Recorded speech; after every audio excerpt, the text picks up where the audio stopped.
Hello and welcome to Business Reporter's Risk Management Campaign, hosted by The Telegraph Online.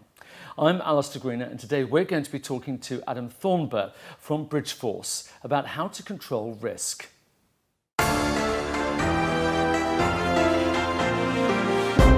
Good morning. Good morning.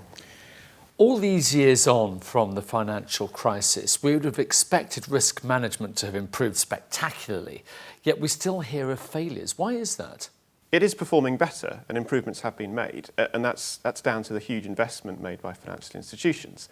However, we now operate within an evidence-based environment, which requires lenders, banks and other institutions to prove that no consumer harm has taken place, rather than merely proving that controls exist.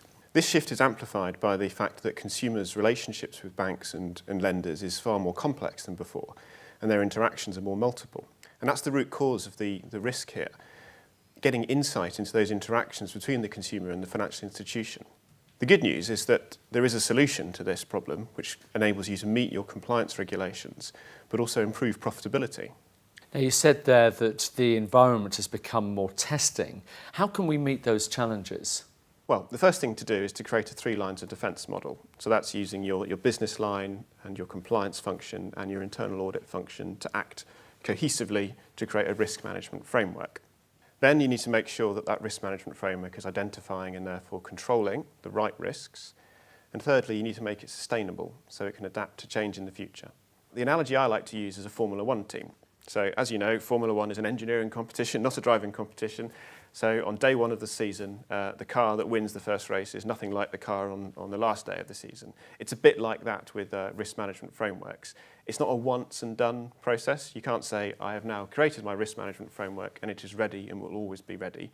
You need to constantly adapt and develop the car and the engine in the Formula One analogy to make sure you stay ahead of the regulator and the customer expectation. So let's be more specific. Take me through the steps that you'd need to go through. So the first step is to identify which risks to control. So what's the exam question here? The second one is to look at those risks and see which of them are going to make changes to your internal processes and procedures. The third thing I would do is, and this is the kind of where the kind of governance and politicking comes in, you need to gain agreement from the enterprise that what you're focusing on, your list of risks, is the appropriate risk to protect the organisation. And then you need to make sure that that risk management framework is adaptable and sustainable and practical to execute.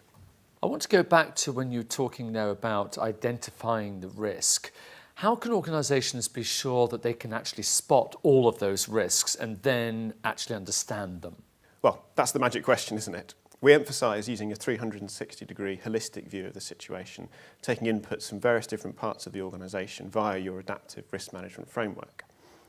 What you really need is a bulletproof first line of defence. In other words, if you're thinking that the risk executive is solely responsible for managing, controlling and identifying risks within the business, then you're looking at it wrongly.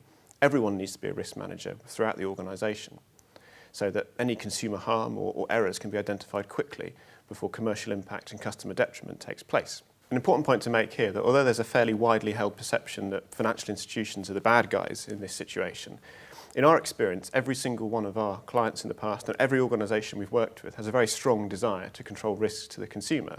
It's just the execution of that concept where the pitfalls exist, which is where practical rather than academic experience is essential. The first thing that we recommend people do as a simple starting point is completing a gap analysis against what your procedures say should be happening, as in written down for your staff, versus what's actually happening on the ground from a consumer perspective, as evidenced by observations and data analysis. It sounds a huge task. I mean, if an organisation was to follow your advice, what would be the true cost of transformation? I don't think transformation is the right word in this context because I don't think it's transformational change. It's more adaptation of existing foundations. All of the clients we deal with have got these foundations in place, and it's just about being able to amend your existing risk management frameworks to adapt to the 2 challenges that we've spoken about. So the challenge of the regulatory landscape changing and the challenge of customer expectations altering. What you're doing by amending your risk management framework is effectively collecting a lot more information and data than you would have in the past. Now, although you've gone out there to collect that data for risk management purposes, you can also apply it to other areas of the business to grow revenue and increase profits. Profits? So how does it increase profits? Well, yes, you don't really hear profits and risk management in the same sentence normally. You've got more information about your customers as a result of creating your risk management framework, and therefore you can understand what is really happening on a granular level. I'll give you an example of an engagement we had fairly recently. It revolved around the debit card reissue process, which obviously you'll be familiar with if you hold a bank account, which I assume you do. Absolutely. Basically, there was different information on different systems within the organisation. So a customer, if they checked online to see when their debit card had been reissued, would be given a very specific date. So they'd be given the 14th of January. They would then think, right, a week later I'm going to get my card, I'll wait for that. If they'd phoned up the telephony centre, they would get the 1st of January, because on their systems it just said January, and the procedure said, please tell the customer that it's the 1st of the month that their card was reissued. Now, the net effect of this was the customer would say, well, I haven't received my card, therefore it's gone missing. The agent on the phone would cancel that card and then reorder a replacement card. The customer would hang up and go away. The next day, the original order would come through the letterbox, and they would say, oh, good, that was quick. Try to use their card, but it had been cancelled, so it wouldn't work. Then a week later, a second card would arrive in the post, which would work. But by that point, the customer would have phoned up again, spoken to the telephony centre, been even more confused and lacked confidence, I guess, in the information they were being given over the phone. The reason why I'm talking about profitability in that situation is that by having the appropriately refined process and the appropriately refined risk management framework, the customer behaviour around that very important interaction changed. So they phoned up a lot fewer times because they were confident that the card would arrive in a week's time rather than it was missing. So there'd be a lower operational cost for answering the calls. But also they would use the card more at the point of reissue. When we were digging into the root cause analysis for this, we found that people just stopped using their card at this point and used a different bank's card. So therefore revenue was impacted.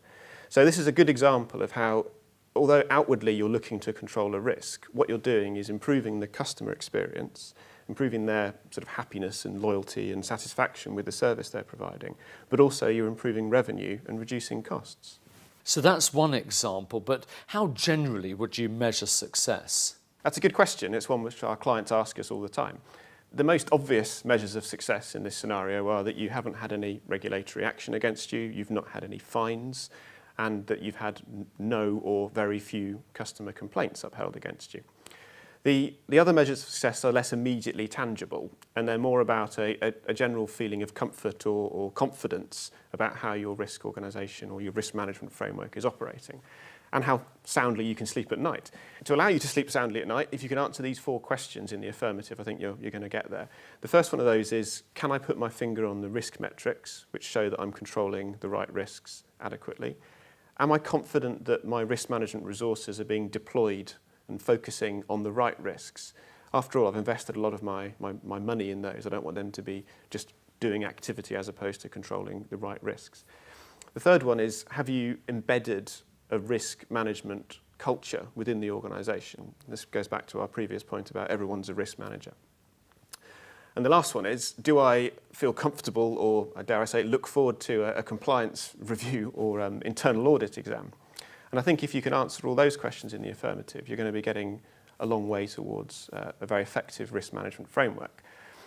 The important point to state here is that the question is not, or rather the answer is not, I have a risk management framework. The answer is, I have a risk management framework which is actually being used and is able to be adapted to meet the ever-changing challenges that my organisation faces. Thank you for a really interesting perspective into risk management. Adam Thornber from Bridgeforce, thank you very much indeed. Thank you.